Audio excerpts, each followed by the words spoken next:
Wow, I kind of felt sorry for Robyn again this episode. Check out this phone call that Juan made right before their double date. On right now. I am, real quick. Oh my god. What's up, baby? How you doing? Well, I reached out to Wes. Tell Wes help me out, coach. They have an assistant coach position open. Yeah. Coach, please. I'm going to call you in an hour, coach. Please answer. I need you to reach out to Piper for me. All right, thank you, and I'll call you back. Let him know. All right. What do you say about Wes? Did you talking to Wes? You ready? Just talking to Wes. That sound like a lie.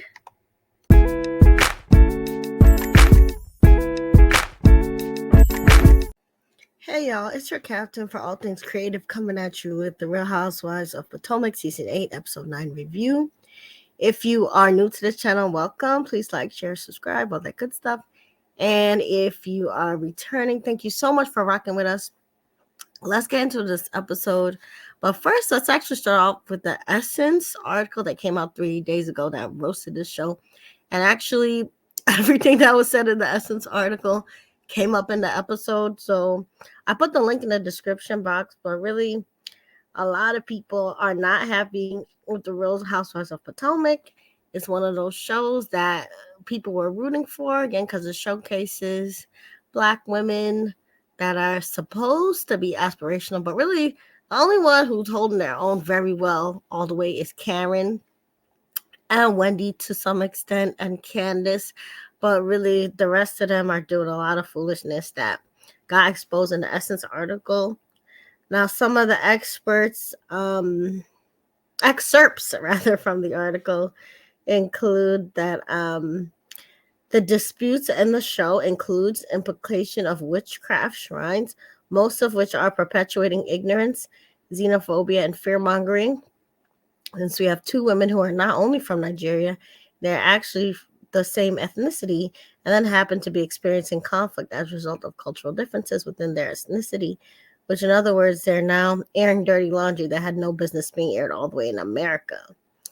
Next, they say that this genre of reality TV thrives on conflict, but the narrative falters when we clumsily attempt to delve into African spirituality on a national stage. It calls the showrunners to the carpet for allowing the conversation to happen on camera. It's something very devious about the nature of exposing sensitive cultural discussions without the necessary care and responsibility. It intentionally perpetuates stereotypes and causes harm. And then the article ends basically with saying, the Real Housewives of Potomac has shed light on the pitfalls of exploiting sensitive cultural topics for entertainment. The recklessness with which these claims have been brought to the forefront among a group of women already struggling to find common ground raises questions about the responsibility of the showrunners and its ethics of how to move forward, Vaughn said. I think there needs to be admission that it went too far. I think they can address this, how they talk about regular beef. It can't be a discussion of is Juan talking to the laundromat girl, or does Karen have an extra boyfriend, because that's too light, Vaughn said. They have to understand that by this storyline, we've actually insulted a whole culture. They need to admit and address as a unit that people with ethnic nuances never should have been a focus point for the season. And it was a complete mistake to go down that road.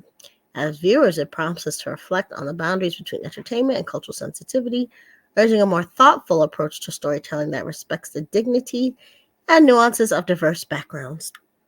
Unresolved tensions and lingering controversies on the show serve as a stark reminder that beyond reality television, real lives and cultures are at stake, demanding a more conscientious approach to what we choose to amplify.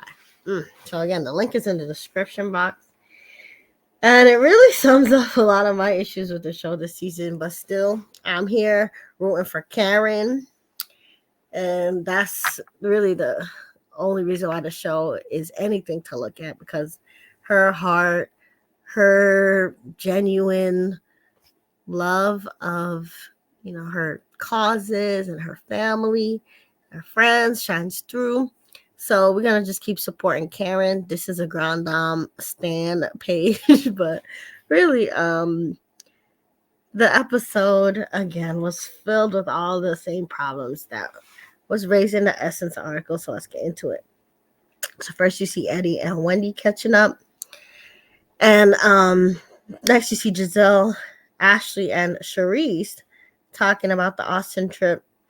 And even Giselle and Ashley, who are supposed to be Robyn's friends, are kind of making fun of her spinning around in a circle in her Handmaid's Tale moment where she was trying to, defend Juan.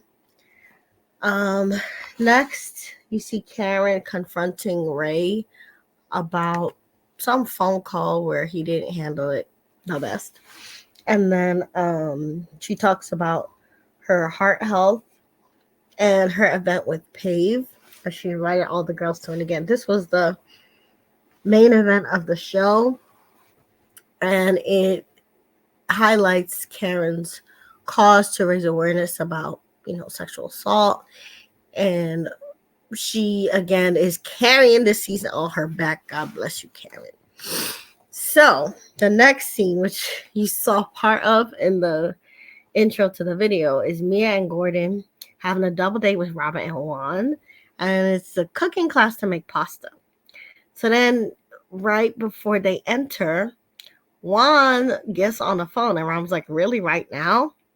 And I think he was talking to Coach Bree, that same girl that kind of looks like Karen, who he was at the laundromat with.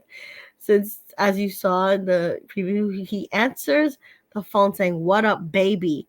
And that is a stark contrast from whenever Robyn calls him, because soon as Robyn calls, it's like, "What?"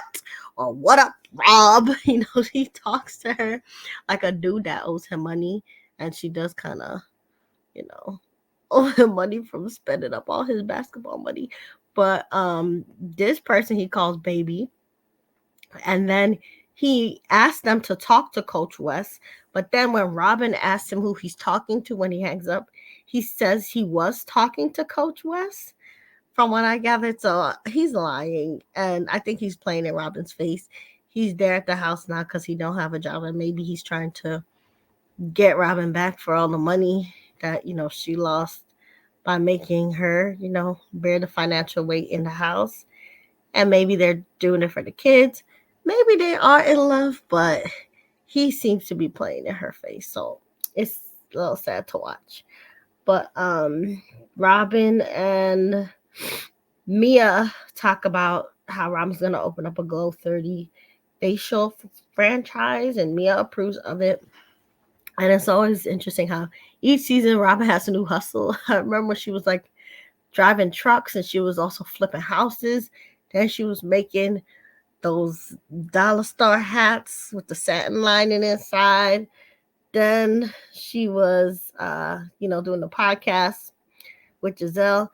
Now she's trying to do a facial thing, and I kind of want her to focus. I feel like I don't know, she's trying to find herself, but hopefully, this goes well and she can generate, income especially for her children, because they're the ones that suffer at the end of the day with these adults not knowing what they're doing, right?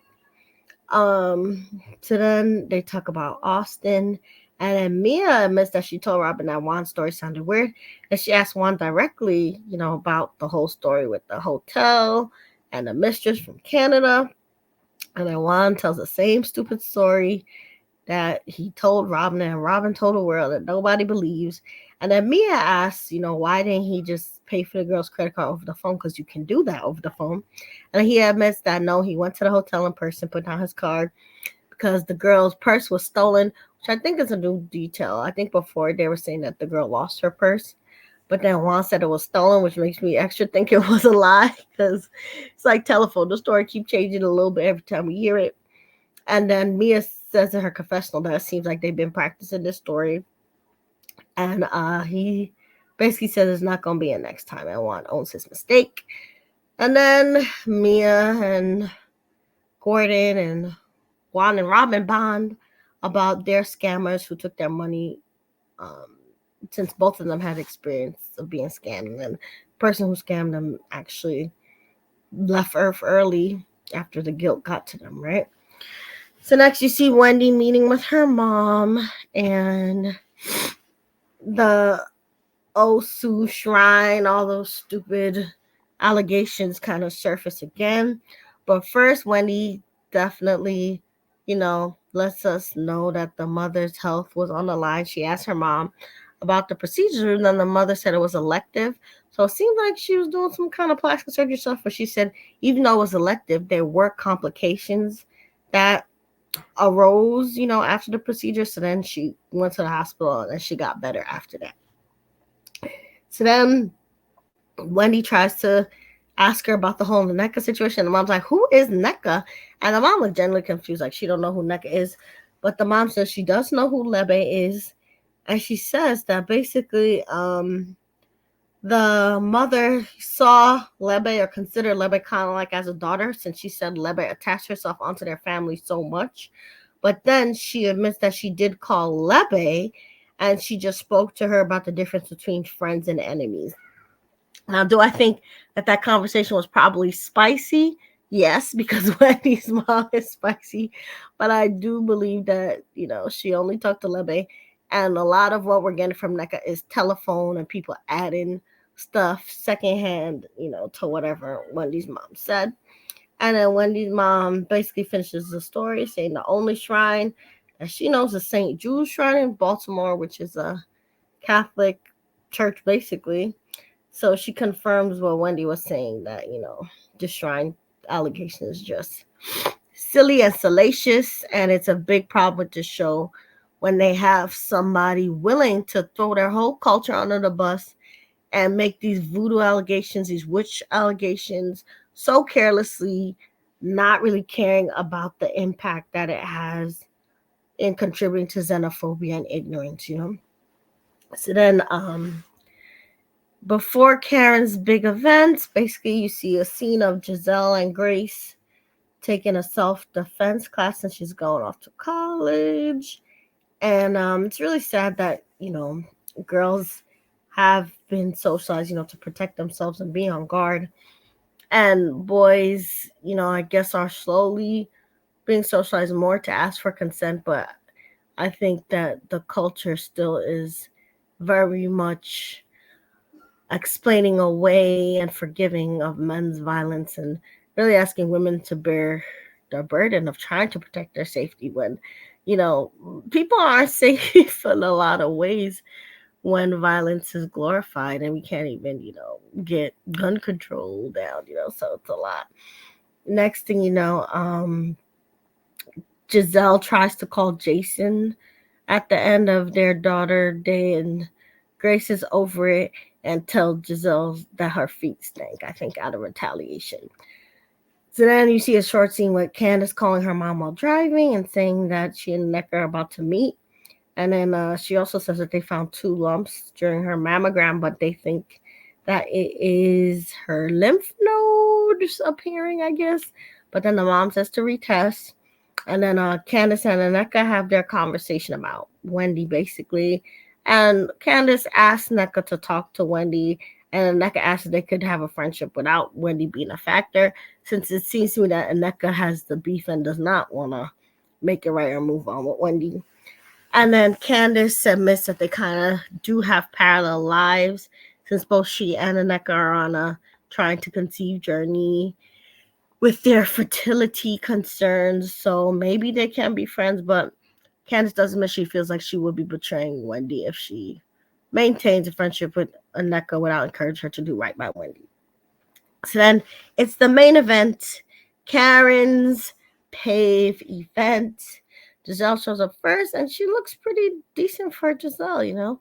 She has on kind of like a suit, but it is sleeveless and strapless. And she does bring a donation. I think most of the women brought donations of suits for other women who, are maybe trying to get back on their feet after whatever violence was done against them. And then Karen's funny because she does a prayer that Giselle behaves at this event. And Giselle even admits her confessional that, Karen's very passionate and serious about this charity, so she knows she's going to get put out if she acts up. So Giselle does act right. Matt comes in, then you see Kiarna, You also see Mia, who's in a little cute blue two-piece, and she, before the event, was saying she didn't really want to go because violence is triggering for her because of what she's been through that she's not willing to speak on just yet. And then Robyn comes in a dress that's slightly better than Ashley's outfit because Ashley basically has on a tank top. So Wendy comes in next and she's in a blue dress. And I think Mia probably looked the best, followed by Wendy and Giselle. Those are the top three in terms of the outfit. Karen's hair was not the best in this scene, but I think Ashley was worst dressed by far. And then Robyn was a close second for worst dress. So then the survivor, I think her name was Ella Wild. She sings a song since she said that that's how she helped process, what she'd been through. And the song's about like a doll being missing down a well. It's very symbolic. And it affects the girls. And they all start telling their stories in their confessional. Robyn says that it seems like she was involved with somebody who was older and she wasn't sure that it was wrong at the time. So it does seem like it was statutory rape. And then Candace also tells her story. And it's, I think, a little similar to Robyn saying she wasn't really, aware of how wrong what happened to her was at the time. But now that she's older, she knows it was wrong. So then Ashley mentions that it was actually a family member who hurt her. And then Mia's hugging on Karen before she leaves out to go to the bathroom, and she's kind of crying, and Ashley comes after her. And first Mia chases her away, but then Ashley hugs her. And then Mia kind of starts to tell the story of what happened to her. And it seems like Jacqueline, remember her friend from last season who was like her sister friend from foster care, who she's done a lot of adventures with, but she said that apparently Jacqueline's boyfriend did something to her when Jacqueline left them two alone together one night. And she says that she knows it's not Jacqueline's fault, but she's still inadvertently kind of mean to Jacqueline because she does feel like Jacqueline left her alone with the man that hurt her. So then Giselle asks the PAVE lady for tips from her, just for her daughter about college, and the PAVE lady just says, women have good intuition, so just tell her daughter to listen to her gut feeling when she's not feeling like something's right. And then Giselle and all the girls applaud Karen for the event. They take a group picture, and the episode goes off again with Karen. The episode on her back because a lot of these women were getting on our nerves, but I think this episode we're able to see a human side of them again thanks to Karen's event and her really forcing them to just be real and let go of the petty stuff. So next week, I guess we're going to see Candace and Robyn finally meet next week and still stay in the petty lane. And then apparently Charissa and Mia are going to meet to talk about Jacqueline. Now, Mia is also surprisingly carrying the season more and more. I feel like the show should move on with Karen and Mia for sure. And probably Wendy too. But Wendy and Candace are kind of a little too good for the show. And they've been treated so badly that I kind of don't want them to come back. I definitely think that Mia's getting into her stride. And of course, Karen the Grand Dame is in charge of the girls. But say what you think in the comments. Make sure, you remember you're the master of your fate and the captain of your soul. And just have a great rest of your week. Bye.